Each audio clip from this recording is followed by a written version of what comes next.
Olá, gente boa, muito boa noite. Eleições 2018. Estamos aqui no programa Papo Dinâmico, debatendo com os candidatos ao governo de Goiás sobre as eleições e sobre o que cada um pretende fazer caso eleito a partir de 2019 no estado de Goiás. Então, e hoje nós estamos aqui com um convidado que é candidato ao governo de Goiás pelo PSOL e nós vamos chamar aí a nossa produção que preparou um VT de apresentação do nosso candidato. Então, toca o VT aí. Wesley Garcia é professor da rede pública e universitário. Tem 35 anos de idade e é casado com a professora da rede estadual Claudete. Tem sua origem na militância sindical e na educação. Mora em Valparaíso de Goiás e preside o PSOL de Goiás.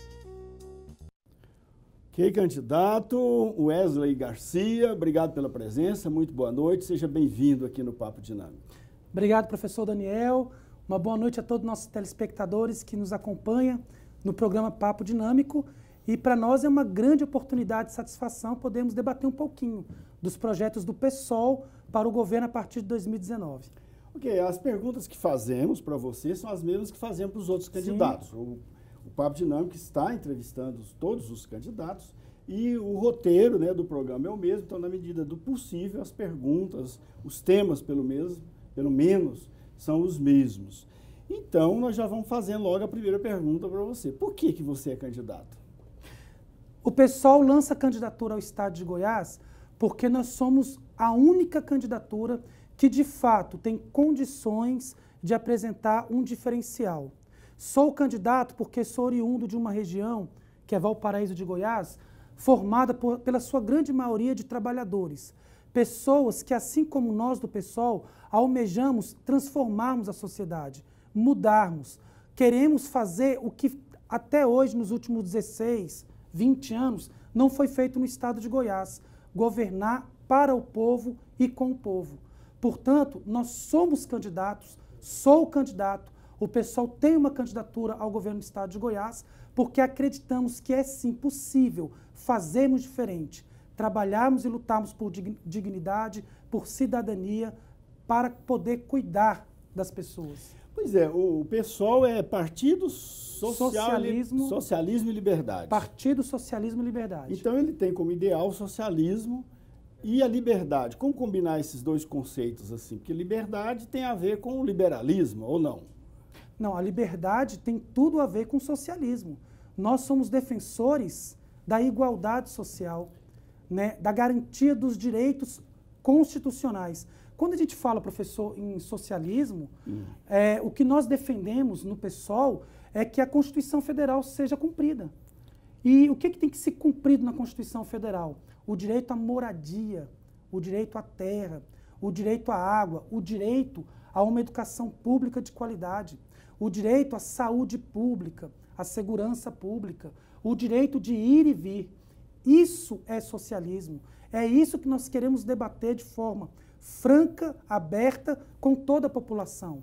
É defender a participação do povo nos espaços do governo. Tá, mas as experiências históricas que nós temos de socialismo, na União Soviética, na Polônia, em Cuba, na Tchecoslováquia, essas experiências acabaram levando para uma forma de governo bastante, digamos assim, restritiva, uma forma de governo que restringia a liberdade, impedia, como na China, há todo um patrulhamento ideológico, um controle da mídia para que as pessoas não tenham tanta liberdade de expressão e de manifestação. Em que difere esse socialismo que o PSOL propõe? Olha, citando um dos países que o senhor colocou, Cuba, por exemplo, se a gente for pegar a história de Cuba pós a Revolução, você percebe que, por exemplo, em Cuba nós temos referência no mundo em educação pública e em saúde pública e nos esportes. Hoje você pega a medicina de Cuba ela é referência, o tratamento de doenças, a questão das universidades Tá, de mas medicina. lá, tudo bem, isso é verdade. Eu concordo com você que a educação, a saúde... A educação, você não o tem... esporte, tanto é que Cuba, em todas as Olimpíadas, ficava em segundo lugar. Exatamente, no quadro de medalhas. Par e par com os Estados Unidos. E aí eu ia dizer o No seguinte, entanto, a democracia... partido único, é o único veículo de comunicação, quer dizer, não há liberdade lá. E o pessoal propõe socialismo e liberdade. Então, como conciliar essas coisas? Tem um socialismo com multipartido, muitos partidos, né, com pluripartidarismo, e também com a mídia livre. Como é que você vai conseguir... Eu estou entendendo assim, que a liberdade tenta assegurar, a liberdade que está aí no nome do partido, Sim. tenta assegurar essa experiência de liberdade que o capitalismo propõe. E, ao mesmo tempo, conseguir também a parte boa do socialismo. Mas aí a experiência que é o de liberdade, avanço social. Experiência de liberdade que o capitalismo propõe. É isso que eu ia chegar nesse debate. Uhum. Qual é a liberdade que o capitalismo propõe? Nenhuma. Não existe liberdade no atual Estado democrático de direito aqui no Brasil. Posso dar exemplos aqui. O processo eleitoral em vigor é um exemplo que não há uma democracia real para todas as candidaturas. Ainda aqui no Brasil, o debate ele não fica no campo das ideias, como deveria, fica no campo do poderio econômico. Né? Você não tem o mesmo tempo igualitário de TV. As regras todas não favorecem um verdadeiro espaço democrático que o capitalismo quer. O socialismo e a liberdade e a democracia que nós defendemos, é isso que eu estava tentando explicar em relação a Cuba, é a educação pública e de qualidade à população. Quando você pega uma educação onde você tem 0% de analfabetismo, você não encontra pessoas mendigando nas ruas. Né? Quando você percebe, o senhor muito bem colocou aqui, os esportes em Cuba, com toda a dificuldade financeira por conta de um embargo econômico criminoso orquestrado pelos Estados Unidos e pelo imperialismo, apesar de tudo isso, você percebe que Cuba ainda é uma referência na educação pública, na saúde pública, é uma referência nos esportes. Como é que você não fala que tem liberdade? Né? Sim, você tem essa liberdade. O problema é você definir que tipo de liberdade é essa. Os ataques que parte da imprensa faz quando a gente faz a defesa do socialismo é porque quer fazer uma defesa contrária. Eu não sei, por exemplo, aonde tem liberdade na imprensa brasileira, onde uma grande parte da imprensa não dá o... no Brasil, ou nos países capitalistas, há tolerância de que se tenha grupos ou movimentos contra o capitalismo. Grupos que sejam declaradamente socialistas, inclusive partidos políticos declarados socialistas. Por conta de uma luta de grupos socialistas. Em Cuba não socialistas. se aceita. Em Cuba não pode ter um partido capitalista. Lá o partido tem que ser o único, socialista. Professor Daniel, deixa eu te falar uma coisa que é muito importante aqui. Hoje nós temos uma democracia no Brasil. Nós temos liberdade de opinar, nós temos liberdade de ir e vir, porque nós fizemos um enfrentamento e vencemos quando nós derrotamos uma dura ditadura militar. Uma ditadura militar que, a partir de 64, foi financiada por grupos ligados ao capitalismo e ao neoliberalismo. Então, não há contradição nenhuma, muito pelo contrário. Quem lutou pela democracia nesse país, se pegarmos historicamente, são aqueles segmentos de esquerda ou de centro-esquerda próximo a nós. São pessoas que defendiam o socialismo. O socialismo, né, ou o comunismo, como alguns colocam, significa a divisão comum a todos. A nossa proposta é a divisão da riqueza ao povo trabalhador.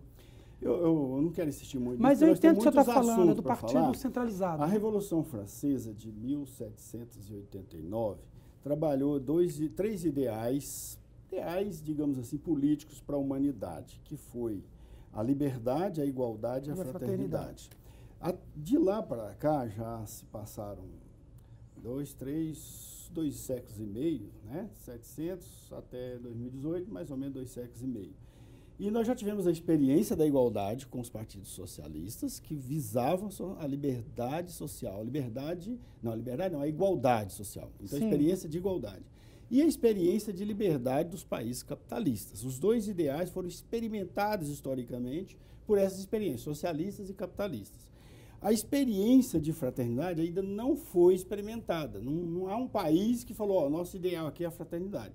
Então, quando você falou que o pessoal fala de socialismo e liberdade, eu pensei que você ia trabalhar nesta direção, de ser uma terceira experiência. Mas, pelo que você diz, é uma tentativa de repetir uma experiência socialista, uma experiência em cima do ideal de igualdade. E conseguindo efetivar esse ideal de liberdade, você acredita que as pessoas serão mais livres. Foi o que eu entendi. Ou não é isso? Eu quero também citar duas datas importantes para nós aí. No ano passado, nós tivemos aí o aniversário comemorativo da Revolução Russa, de 1917, o centenário, e nós estamos vivendo também o bicentenário do nascimento de Karl Marx. Né? E quando a gente fala do socialismo ou do comunismo, a gente tem que lembrar de Marx e de Engels. E é muito bom fazer essa citação, porque é bom lembrar que a defesa pelo socialismo não é restringir direitos de ninguém. Não é perseguir o direito de alguém poder opinar. Muito pelo contrário. A defesa do socialismo que nós fazemos é a garantia dos direitos vitais à dignidade humana para toda a população. Entendi. Para a gente encerrar esse bloco, candidato, e não privilégios, né, Wesley Garcia, do PSOL. O socialismo e liberdade que vocês pregam prevê o quê? Uma sociedade forte, através da sua organização social, ou um Estado forte ocupado por trabalhadores e por gente da sociedade? Um Estado forte que seja administrado com o povo, para o povo e do povo, junto com os trabalhadores. Os trabalhadores, então, seriam dirigentes do Estado no seu governo? Estarão no governo conosco. Estarão no governo com você. Exatamente. Ok, acho que ficou claro aí para o nosso telespectador. Tem mais alguma coisa que você gostaria de acrescentar? Não, nesse bloco acho que não. Nesse bloco, tá bom. Então, no próximo bloco, nós voltamos, vamos falar de educação. Daqui a pouquinho.